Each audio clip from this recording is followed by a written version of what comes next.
हरियाणा की हर अपडेट के लिए बेल आइकन दबाएं और सब्सक्राइब करें STV हरियाणा न्यूज। सबसे पहले सर मैं आपसे यही जानना चाह रहा हूं कि कृषि कानूनों को लेकर के किसान ये कह रहे हैं कि उन्हें ये कानून नहीं चाहिए, वो 3 कानूनों को रद्द करवाना चाहते हैं।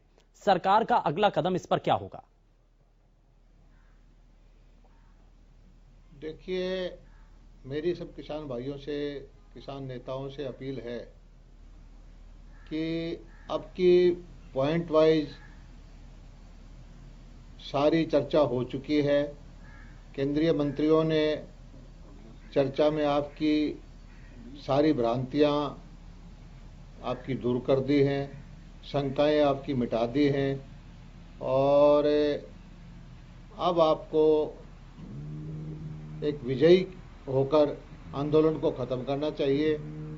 किसी भी तरह का जो मुद्दा फैलाया गया था किसानों में कि भाई MSP नहीं रहेगी या मंडियां टूट जाएंगी या आपकी ज़मीन को कोई हड़प लेगा या जो SDM का मामला था, कोर्ट में जाने का अधिकार था, केंद्र सरकार के मंत्रियों ने आपकी सारी की सारी मांगे आमतौर पर सहमति जता दी है इन प्रिंसिपल, और वो करने को तैयार हैं।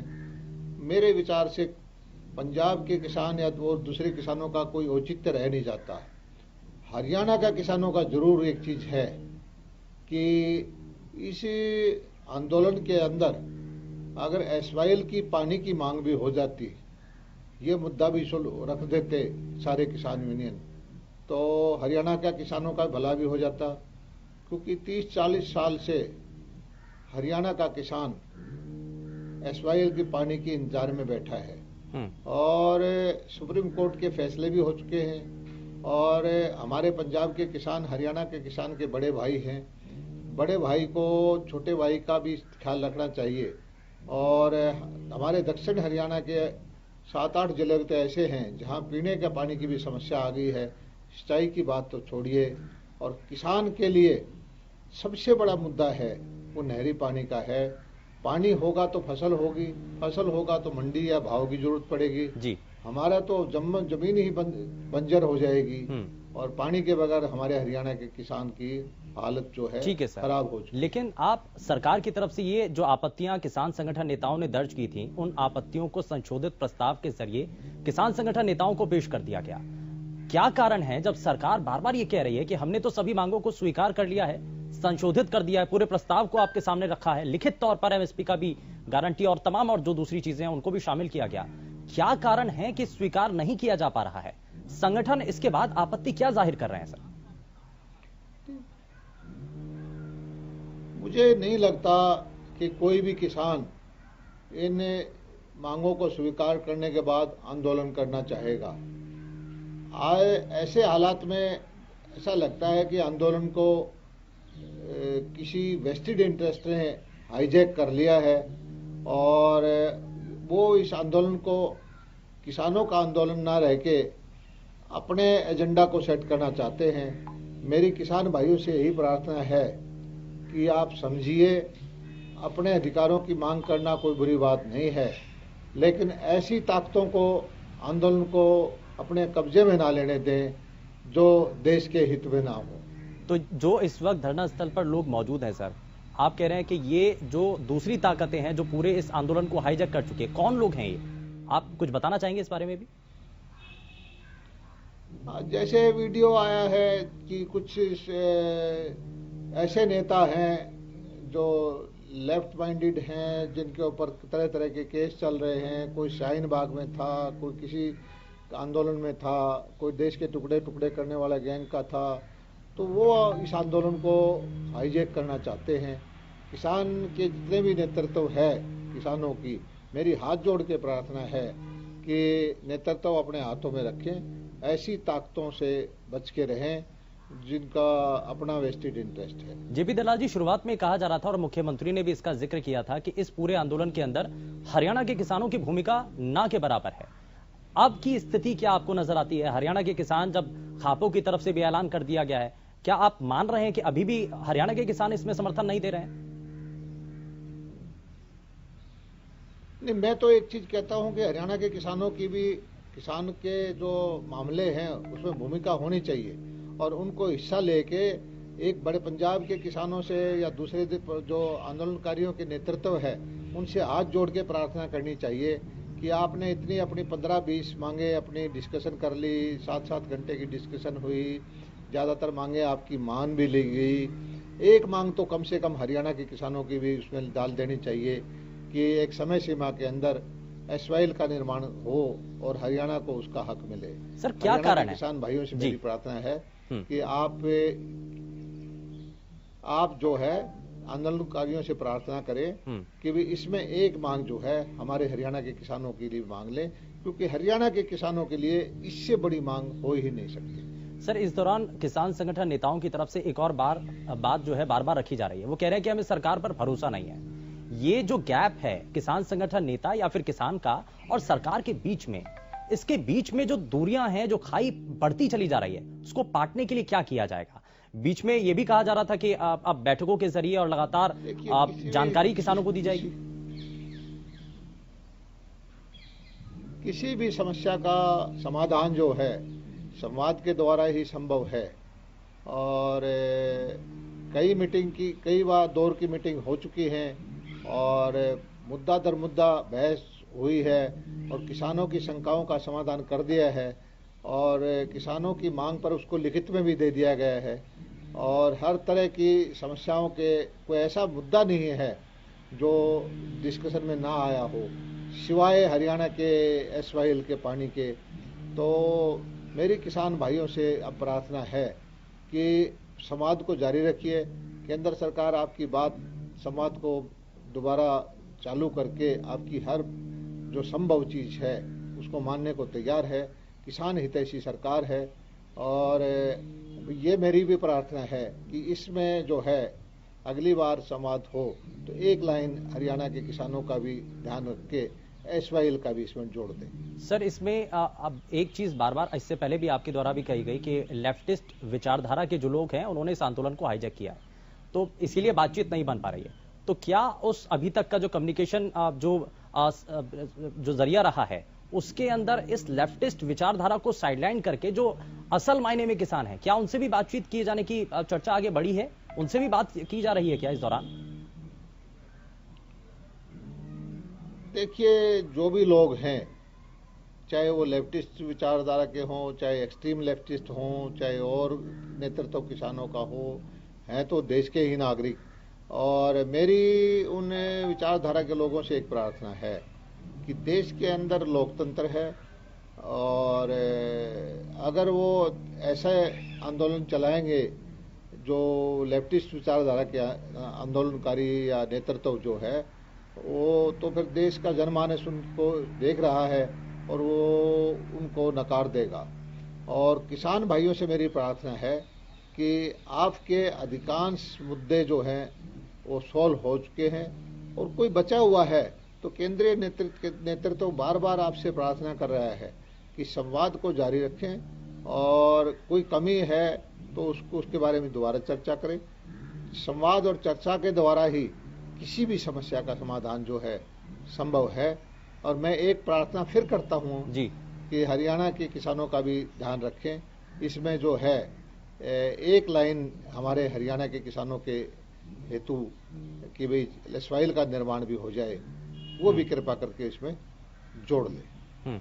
सर इसमें एक चीज और भी है कि जिस तरीके से अभी तक भी एसवाइल का जिक्र आप बार बार कर रहे हैं, जब इसको लेकर के भारतीय जनता पार्टी के नेता जब इस बात का जिक्र करते हैं तो उनके ऊपर आरोप लगा दिया जाता है कि राजनीति की जा रही है।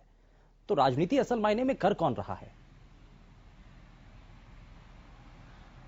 नहीं, हमारी एसवाइएल हमारे किसान के लिए जीवन मरण का प्रश्न है। और देखिए, देश का संविधान के द्वारा, कानून के द्वारा शासन चलता है और कानून की और संविधान की व्याख्या सबसे बड़ी कोई संस्था है तो माननीय सुप्रीम कोर्ट है। जब सुप्रीम कोर्ट ने फैसला कर ही दिया है तो उसके ऊपर तो कोई और कोर्ट है नहीं। तो इसको लागू करवाने में पंजाब के किसान भाइयों को हमारी मांग को भी जोड़ के केंद्र सरकार के द्वारा इसको लागू करवा देना चाहिए। जेपी दलाल जी, मेरा अगला सवाल यह है कि अब जब सरकार की तरफ से भी संशोधित प्रस्ताव दिया गया, लिखित तौर पर सभी चीजों को बदलाव करके उसमें किसान संगठन नेताओं को दिया गया, किसान संगठन नेताओं ने उस प्रस्ताव को नामंजूर कर दिया, तो अब बातचीत कैसे आगे बढ़ेगी? क्योंकि सरकार ये कह रही है कि हम 3 कृषि कानून वापस नहीं लेंगे, संशोधन के लिए हम तैयार हैं। दूसरी तरफ किसान संगठन ये कह रहे हैं कि हम 3 कृषि कानून रद्द करवाने से पीछे कुछ भी हमें मंजूर नहीं है। तो बातचीत आगे कैसे बढ़ेगी? देखिए, संवादहीनता से किसी समस्या का समाधान नहीं हो सकता। मेरी किसान नेताओं से, किसान भाइयों से प्रार्थना है कि एक बार टेबल पर बैठ के कोई चीज़ कमी रह गई लगता है, कोई मुद्दा रह गया है, तो दोबारा से बात कर लें। केंद्र सरकार इन चीज़ों के लिए जो आपको खुले मंच से आमंत्रित भी कर रही है, और ऐसी कोई चीज़ नहीं होती जिसका समाधान ना हो उसके। और किसानों का जो मुद्दा था, वो किसान के भ्रांतियां थी कि मंडी नहीं रहेगी, एमएसपी नहीं रहेगी, एमएसपी पे लिखने की बात थी, या कोर्ट में जाने का मामला था, एसडीएम की पावर को करने की बात था, कॉन्ट्रैक्ट फार्मिंग पे था। बिंदु वाइज हर चीज़ का किसानों से लंबी चौड़ी वार्ता करके केंद्रीय सरकार ने सहमति जता दी है कि इनको आपकी सारी समस्याओं का समाधान करने में हम राजी हैं। तो मुझे लगता नहीं कि अब कोई मुद्दा रह गया है। तो सूनर और लेटर मुझे लगता है कि हमारे किसान का जो नेतृत्व है, अगर वो किसान भाइयों के हाथ में है, तो वो देश प्रेमी है, देश का अन्नदाता है, वो कहीं न कहीं पुनर्विचार करके इस बात को मान जाएगी। सर, एक बयान भी आपका बीच में जो है इसको लेकर के विपक्षी खेमा बहुत ज्यादा हावी रहा, आप उसको लेकर के आप कुछ कहना चाहते हैं? क्योंकि आप भूपेंद्र सिंह हुड्डा हो चाहे अभय चौटाला हो, बार बार कह रहे हैं कि किसान विरोधी सरकार है। ये देखिए, किसी भी तरह से किसान विरोधी सरकार नहीं है। भूपेंद्र सिंह हुड्डा के बार बार बयान आते रहे कि ये तीनों कानून सही हैं। एक चौथा का बात सहमति लिखा दें कि एमएसपी भी लिखित में दे दें जी। अब भूपेंद्र सिंह हुड्डा जी को ये प्रार्थना करनी चाहिए किसान नेताओं से कि भाई जब लिखित में देने को तैयार हो गया है हमारी केंद्र सरकार, तो उनको भी प्रार्थना करनी चाहिए किसान नेताओं से कि भाई अब अपने आंदोलन को समाप्त करें। और मेरे बारे में दुष्प्रचार किया गया कि मैंने किसानों को चीनी या पाकिस्तानी कहा, ये बिल्कुल गलत है। मैंने यही कहा था कि चीन और पाकिस्तान को मोदी जी का चेहरा पसंद नहीं है, और वो हमारे देश की बढ़ती हुई अर्थव्यवस्था, बढ़ती हुई ताकत से परेशान हैं। किसानों भाइयों को ना मैंने चीनी पाकिस्तानी कहा, किसान अन्नदाता हैं, किसान ने देश का अन्न भंडार भरे हैं, और पंजाब और हरियाणा के किसानों ने हमारी अर्थव्यवस्था को उबारा है, और जो हरित क्रांति के जनक हैं। और ये राजनीतिक जो है अपने शब्दों को घुमा फिरा के मेरे मुंह में डालते हैं, ये गलत बात है। ठीक है सर, मैं ये भी और जानना चाह रहा हूं कि कहीं गुंजाइश है कि 3 कृषि कानूनों को वापस लिया जाए? सरकार इस बारे में विचार कर सकती है अगर ये आंदोलन ऐसे ही चलता रहा तो? नहीं, ऐसा नहीं चलेगा आंदोलन। तो किसान भाई समझदार हैं, किसान हित का जो काम कर रहे हैं मोदी जी हमारे बता चुके हैं, केंद्रीय कृषि मंत्री जी बता चुके हैं। कहीं भी किसी भी बिंदु पर किसान को किसी भी चीज की शंका हो, कोई भ्रांति हो, तो उसके दूर करने के लिए हम आगे भी तैयार हैं। और मुझे लगता है कि किसान भाई जो हैं इस चीज पर विचार करके, और अपनी मांगे उनकी सारी मान ली गई हैं, तो अब आंदोलन का कोई औचित्य नहीं रह जाता। बिल्कुल, बहुत सर्दी का समय है सर इस दौरान, और ये बार बार अपील भी की जा रही है कि आंदोलन को खत्म कर देना चाहिए। केंद्रीय कृषि मंत्री इस बारे में कह चुके हैं। सर्दी भी है, बूंदाबांदी भी हो रही है, बारिश हुई है, मौसम बहुत ज्यादा बदल रहा है, बुजुर्ग भी हैं, महिलाएं भी हैं, बच्चे भी हैं। हमारे ही परिवार के सदस्य किसान भाई हमारे ही परिवार के सदस्य हैं, बुजुर्ग हैं, बच्चे हैं, महिलाएं हैं। और ऐसी सर्दी में और इस हालत में देखकर हमारा मन भी व्यथित होता है। और हरियाणा सरकार ने जो संभव सहायता हो सकती है, 1000 के आसपास कर्मचारियों की ड्यूटी लगा रखी है जो टॉयलेट, सैनिटेशन, पानी वानी की व्यवस्था करें। और हरियाणा के हमारे आसपास के गांव के लोग जो खाने पीने की चीज़ों में भी सहायता कर रहे हैं। और हमारी कोशिश ये है कि किसी तरह का कोई नुकसान ना हो। और किसान भाइयों को मैं एक चीज़ की बधाई देता हूं कि इतने दिनों तक अभी तक आंदोलन को उन्होंने अपने हाथों में रखा है, शांतिपूर्वक रहा है और किसी भी तरह के कोई समस्या उन्होंने पैदा नहीं की है। इसके लिए वो बधाई के पात्र हैं। सर, इस दौरान एक चर्चा ये भी बहुत तेजी के साथ चली थी कि जो हरियाणा के किसान संगठन नेता हैं वो इस बारे में इस बात को मानने को तैयार हैं कि अगर लिखित तौर पर सरकार आश्वस्त करती है तो वो भरोसा करेंगे। क्या बातचीत अभी आगे बढ़ रही है? हरियाणा संगठन नेताओं से बातचीत हो रही है? देखिए, मेरा अपना विचार है कि इतनी बातें केंद्र सरकार ने मान ली, ज्यादातर किसान का नेतृत्व अंतरात्मा से ये सोचते होंगे कि हाँ, कि अब जो है आंदोलन को समाप्त करना चाहिए।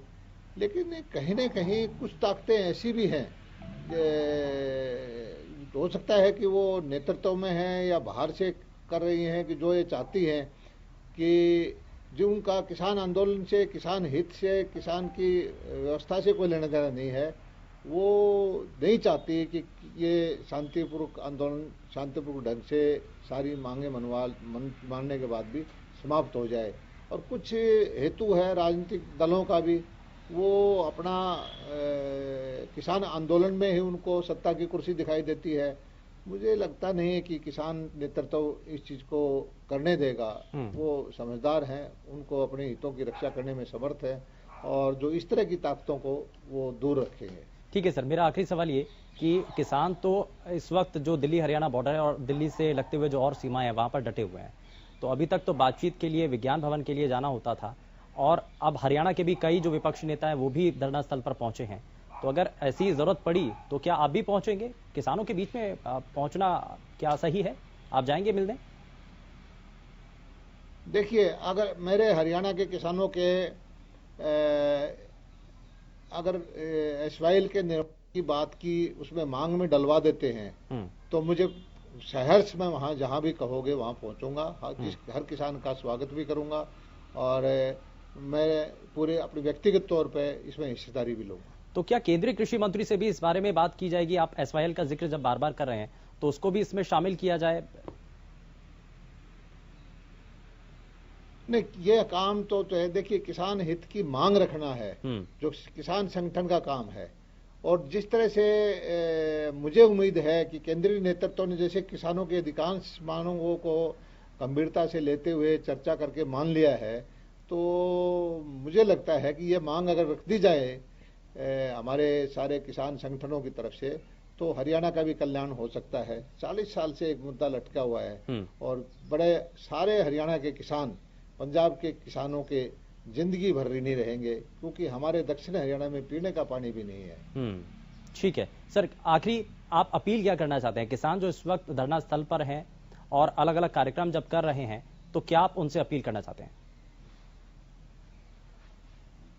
मेरी अपील तो किसान भाइयों से एक ही है कि नेतृत्व में चौकन्ने रहें और किसी भी तरह की अव्यवस्था ना होने दें और शांतिपूर्वक सिस्टम को चलाएं।